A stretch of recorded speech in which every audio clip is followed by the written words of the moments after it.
Hai sahabat Gading Konseling, ketemu lagi dengan kami di sini. Pada kesempatan kali ini saya ditemani oleh Ibu Jovita Verliana. Beliau adalah master psikolog dan beliau juga seorang psikolog anak, remaja dan keluarga. Juga seorang kepala sekolah dari Little Shine.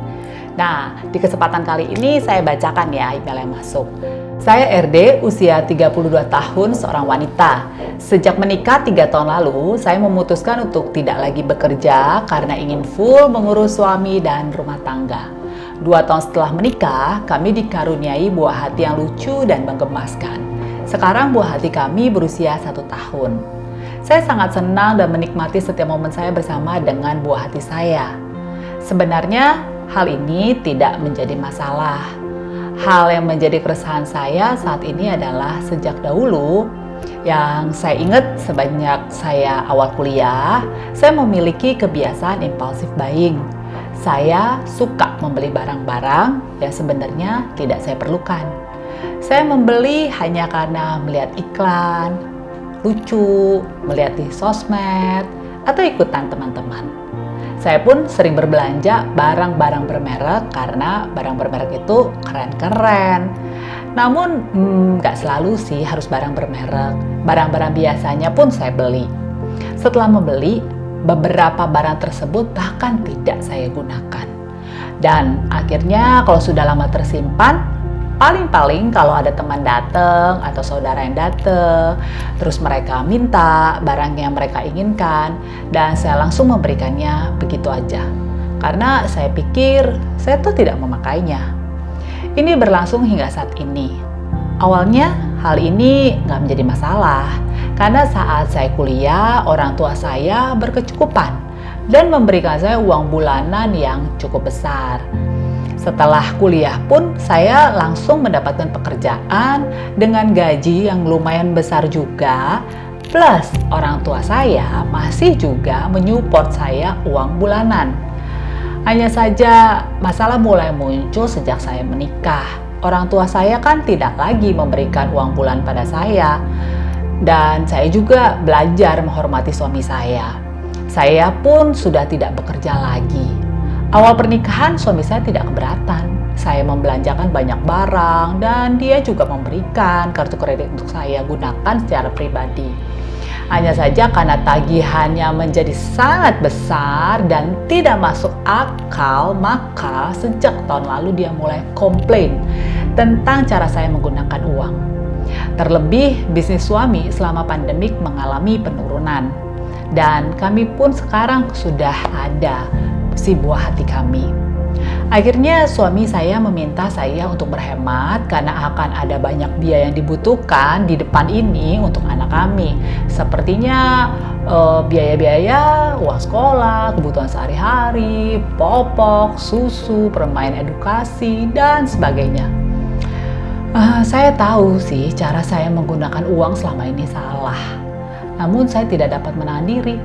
Karena dengan melihat barang-barang yang lucu-lucu ataupun yang bagus-bagus, kalau saya tidak membeli, maka saya akan terus memikirkannya sepanjang hari. Sampai-sampai saya tuh sulit tidur karena teringat-ingat. Bagaimana ya Bu cara saya bisa mengendalikan keinginan saya untuk tidak membeli barang-barang kebutuhan tersebut?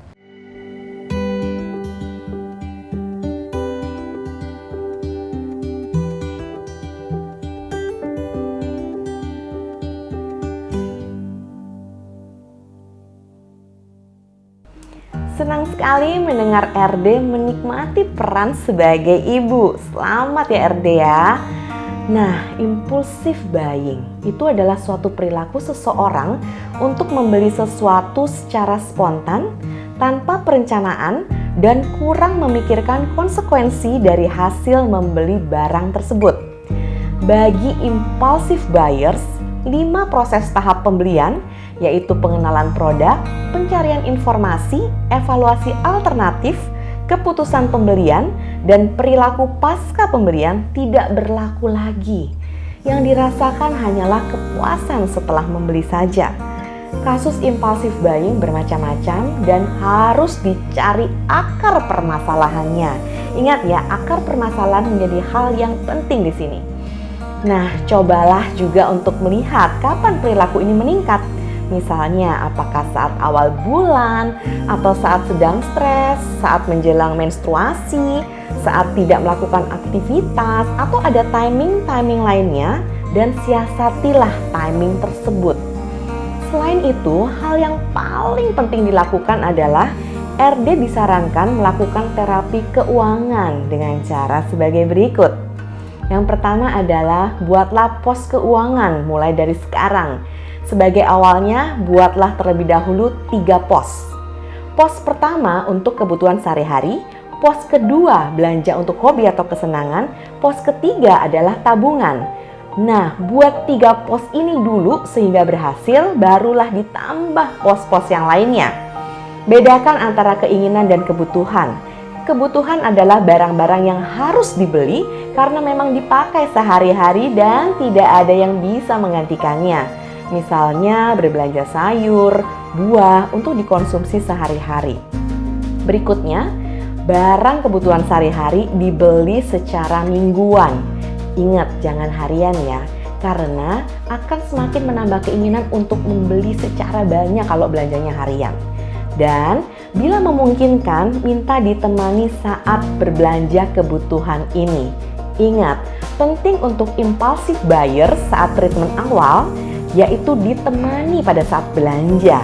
Fungsinya adalah yang menemani tentunya dapat mengingatkan.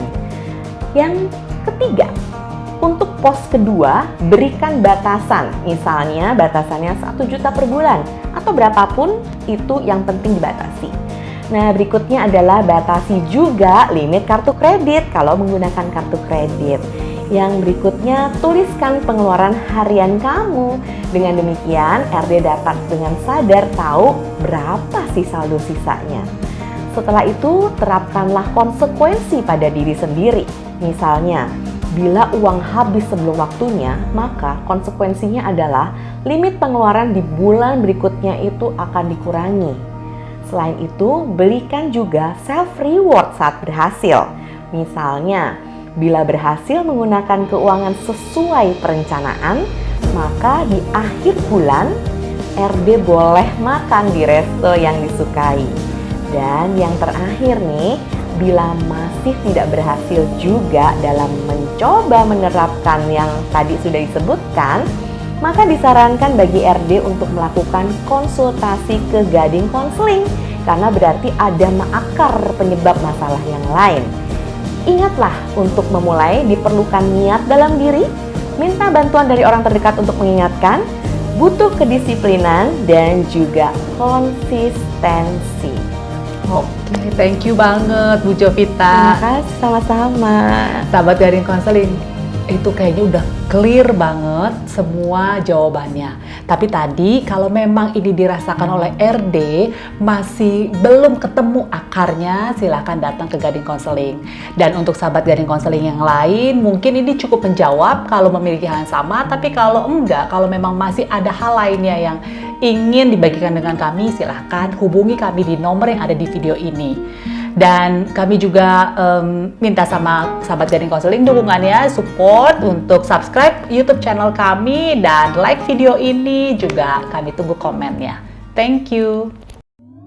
Memberi pengharapan, menuai pertumbuhan, Gading Konseling.